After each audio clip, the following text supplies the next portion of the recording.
This is Ken Pyle, and we're here today with another Ken Leonard of the Department of Transportation. And Ken, you're in a group, a joint program group. Why don't you tell us what you guys do here? Well, I'm in the Intelligent Transportation Systems Joint Program Office, and so we work on all issues affecting the U.S. Department of Transportation in research and development of intelligent transportation systems. That covers a very broad area, from connected vehicles to self-driving cars, automated vehicles, Internet of Things in transportation and the transportation sector, a whole host of interoperability and emerging capability issues. And we try and help states and localities accelerate the deployment of intelligent transportation systems in America.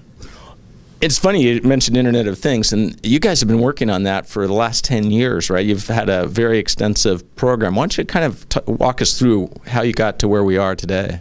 Well, in particular, what we've been working on is what we see as an important element in the Internet of Things, which is the connected vehicle program. So I would say our work in connected vehicles, where we're going to put a DSRC radio, or a dedicated short-range communication radio, into every vehicle, basically, so that the cars can talk to each other. And once you start connecting the vehicles so that they can talk to each other and share safety information, you're starting to build the communication foundation for the Internet of Things to get that information to where it needs to be, to help smooth the flow of traffic, increase the safety in the flow of traffic, and also get efficiencies in fuel burn and reduce emissions. And you've had, I guess, the first wave of a multi-wave pilot program. Well, we've done a number of pilots, and we have work that we performed in Southeast Michigan and Ann Arbor, where we had 3,000 vehicles using dedicated short-range communication in the 5.9 gigahertz spectrum. And so that was an important pilot, but we have just closed a solicitation. So I won't say too much about it because it is an open solicitation. But we're pleased with the response that we've got. And this is going to give us an opportunity to go further and learn more than what we learned. We learned enough in the safety pilot to be able to say that this technology is ready to move forward. And now what we want to see is more operational deployments of this technology around the country, and to show people that there are mobility benefits and efficiency benefits in addition to the safety benefits that we proved in Ann Arbor. In Ann Arbor, it was really a test bed facility. Now you're looking at more real-world type of application. Is that right? Well, in Ann Arbor, we were driving 3,000 vehicles on the streets of Ann Arbor. And in fact, occasionally connected vehicles would see each other as far away as Lansing if people went up to Lansing for a football game or something, and they would get, we have records of them encountering because they're communicating 10 times a second. And so we have this program where we have had real drivers, people who live and work in Ann Arbor, take their kids to school in Ann Arbor, and we have data. They all agreed to participate in this research program, and we're still analyzing the data, but because we collected so much of it. But it's really helped us to understand how this technology can work in the real world, and that's what's critical. Sometimes technologies work in the lab, sometimes they work through modeling and simulation. But when you can really make it work in the real world, now you've got something that can transform transportation. Well, and that's what you're addressing are the challenges. What do you see as the challenges, kind of going forward to making this stuff real? Well, we still have a number of challenges. As I said, we operated 3,000 vehicles in Ann Arbor, but there are a lot more than 3,000 vehicles. We want to make sure that this can scale up to have an operational production, and we're moving in that direction. The National Highway Traffic Safety Administration is in the process of writing a regulation that will have this technology built into every car that's sold in America. And so we want to make sure that there's an industrial base that can support that. The auto industry is embracing this technology because they realize it's going to improve the safety of their cars, and it's going to enable them to offer new capabilities to their consumers of their cars. So scaling up from the research level and making sure that the industrial base and the infrastructure is there to take advantage of the technology is one challenge. But again, I mentioned that this really is dependent on communications, and this spectrum band that we use, dedicated short-range communications, that right now is the single largest challenge that we're facing. Wi-Fi is valuable. We all are Wi-Fi users, and we support the President's initiative in broadband to seek greater use of Wi-Fi. But we need to make sure that this portion of the spectrum that is used for life-saving technologies and life-saving communications, that if there's additional uses of that Wi-Fi, that they don't interfere with the safety messages of the cars talking to each other. So the biggest challenge we face right now is proposed rulemaking that would potentially open up that spectrum to other users that might, through their operations, effectively jam the safety messages. So that's a challenge that we're facing, but we're working across the government to try and resolve that. We're working with industry. And of course, you've mentioned the test beds we have. We can test any technology that's developed. And if we can develop a way, and if industry can develop a way and provide devices that can show that we can share the spectrum without interference, then we can support that.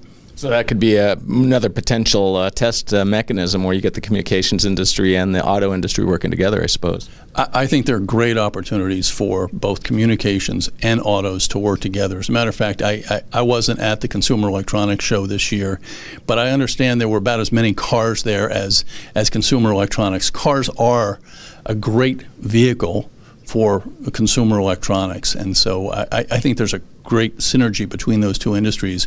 And as we move towards connected vehicles, as we move towards more automation in vehicles, I think we're going to just see that grow. People are using their vehicles to get around, and they need that connectivity and the information and support that, again, is a part of the Internet of Things that we see developing over the years. Yeah, it could have been called the Car Electronics Show this year. Just to kind of clarify, that some of these signals might be, if you have a car or two ahead of you, they could actually be signaling to your car, hey, brake now, because there's an accident ahead or something, right? And absolutely. We tested 6 safety applications in Ann Arbor, and they were things, for example, if a car was setting up a collision, if someone maybe was inattentive, or they didn't see another vehicle that was going to turn left across their path, both drivers in both vehicles would get a warning. And collisions are very unfortunate. They're relatively rare events, but when they happen, they're catastrophic. And not only do seconds matter, but fractions of seconds matter in what makes the difference between a close call that gets your heart beating a little fast and what's a tragedy or at best, property damage and injury.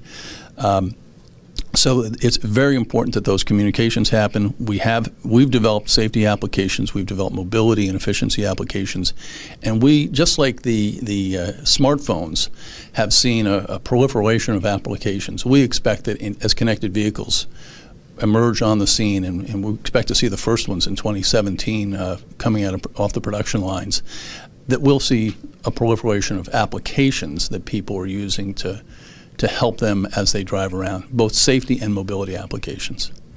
Well, and speaking of applications, one of the things that was a big talk at the conference where we met was the whole automation of the car, so that the self-driving, right? So any thoughts on that as challenges, when we'll see it, or anything else on the self-driving car? Well, I think we're starting to see elements of self-driving now. And again, the National Highway Traffic Safety Administration is working to regulate the introduction of automation technologies. You're seeing self-braking devices, lane-keeping devices, things where the driver can take their hands off the wheel and the car is keeping in its lane and pacing itself against the vehicles in front of it. So that technology is already here. You see it in some of the higher-end models. And we expect to see that spread throughout the entire U.S. fleet as more and more vehicles have that technology. And the levels of automation, the independence that the vehicles have will grow. But it's a long step from having 1 or 2 completely self-driving cars to having 6 million or 60 million of them. And so there's a lot of work that has to be done on the part of industry and academia in testing these things, but also in terms of federal and state government and how they deal with the system. So laws will be impacted by these things, and the design of highways and the use of highways may be impacted by the introduction of technology. It always has been in transportation. Technologies bring changes. And one of the things we want to do is make sure that as those changes happen, we try and make sure we capture the positive changes and prevent the potentially bad things from happening. There's a great opportunity as automated vehicles come onto the scene to save more lives, to get more efficient. Remember, when vehicles first came on the scene, we started having traffic accidents, we started having traffic fatalities. We don't want to see that again as we have this great transformation in transportation. We want this new technology to save lives and bring benefits. And so that's where we're focused and the work we're doing. And it's going to take a while to get to 100 million self-driving cars taking people wherever they want to go. But I do think it's potentially in our future. Excellent. Well, Ken, I really appreciate your time this morning. Thank you. Thank you, Ken.